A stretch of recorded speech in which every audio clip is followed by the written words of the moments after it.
Imagine we're traveling in a time machine.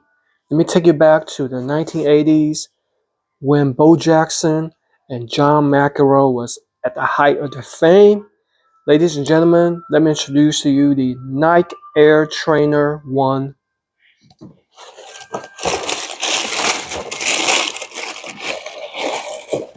Oh, aren't these a classic beauty?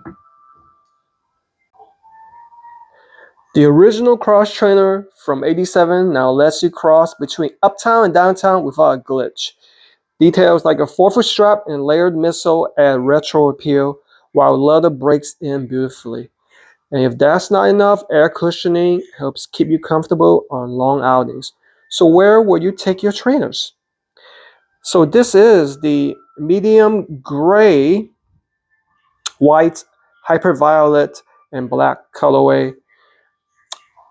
So the first thing you notice is the retro look. And also, this is because it's the Nike Air Trainer 1. It has an embedded aerosol unit, which can't be seen. But in the later versions, you have the Nike Air Max unit, side unit, where you can see a little bit of the visibility of the air. All right, so it's definitely a retro design right here. Looking at the material, I tried to do more research, but I couldn't find if this is synthetic leather or real leather. It just says leather, but this has a genuine leather look to it. And the gray part, feels like a suede finish, and also the white is also like a leather. On the back, you got Nike Air logo, and this is the subtle kind of like an '80s back look for Nike Air. And some of these were incorporated with other Nike Air Max and also I think Jordan shoes. As I said, no visible air units, and of course, personally, I love a subtle Velcro or strap, and they definitely have one right here. It's functional. Breathability in the front. I think that's very classic with the older '80s and '90s shoes. And very basic lacing system. Now, on this side, on the inside, what do you even call this? The in flap? I'll just call it in flap. I was hoping for more styling. I was hoping for like another swoosh logo right there, but it looks a little bit boring in my opinion. Now let's take a look at the outsole. This is a pretty standard '80s and '90s outsole look. Doesn't look too extravagant. Of course, the post 2000s have very fancy outsole treads or even styling. So this is very basic in itself. Okay. Now in terms of the design, this is originally designed for performance sports. Of course, you said cross training. It takes you to the gym, like for football training, or outside to the court where you can play tennis. And I think you even use this to play basketball. So, like I said, rubber outsole adds traction and durability. Foot strap adds more customization, tighter control. Now let's take a look at the insole. So it's Nike Air, and this is men's US size 8. Let's see if this is removable. No, it's glued down, so it's not removable. Pretty basic on the inside. Now looking at the tongue, it says Air Trainer 1, okay? I'm curious to see how soft or hard the outsole is. So I have my durometer right here. Let's go ahead and measure the hardness of the midsole right here. 18. Not bad. That's actually pretty soft.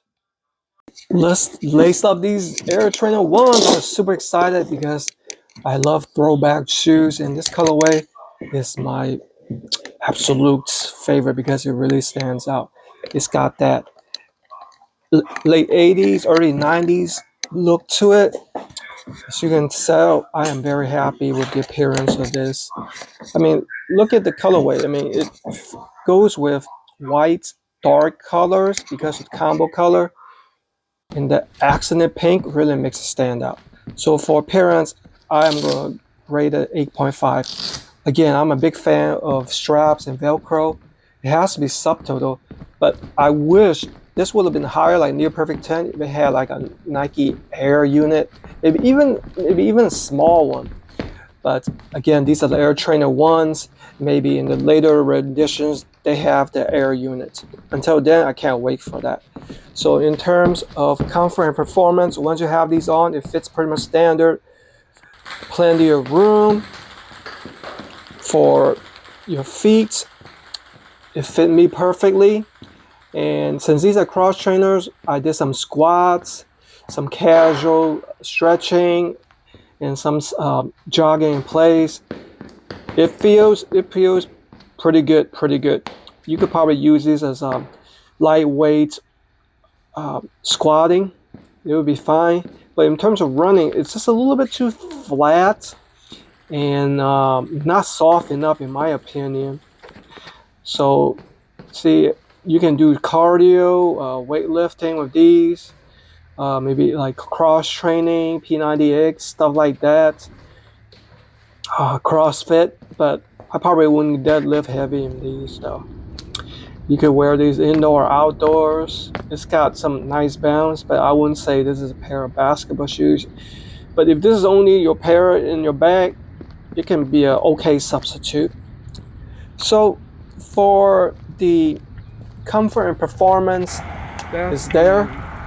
I even used it walking around Costa Rica. You know, it's hot, muggy there, 80s every day, but it's got enough ventilation and circulation that it did its job well. So for comfort and performance, I give it a 7.5. I just wish that it had like some air unit, air max unit. There's area in it that's just not enough. But I want to be visible and maybe a thicker sole. So that way it can have that better impact resistance.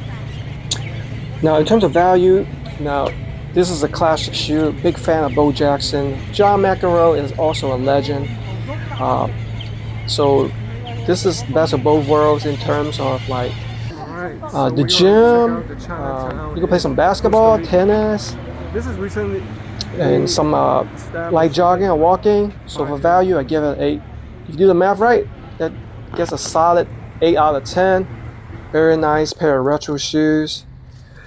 So if you're looking for a pair of 80s classic design that's made to impress, definitely give the Nike Air Trainer one a look.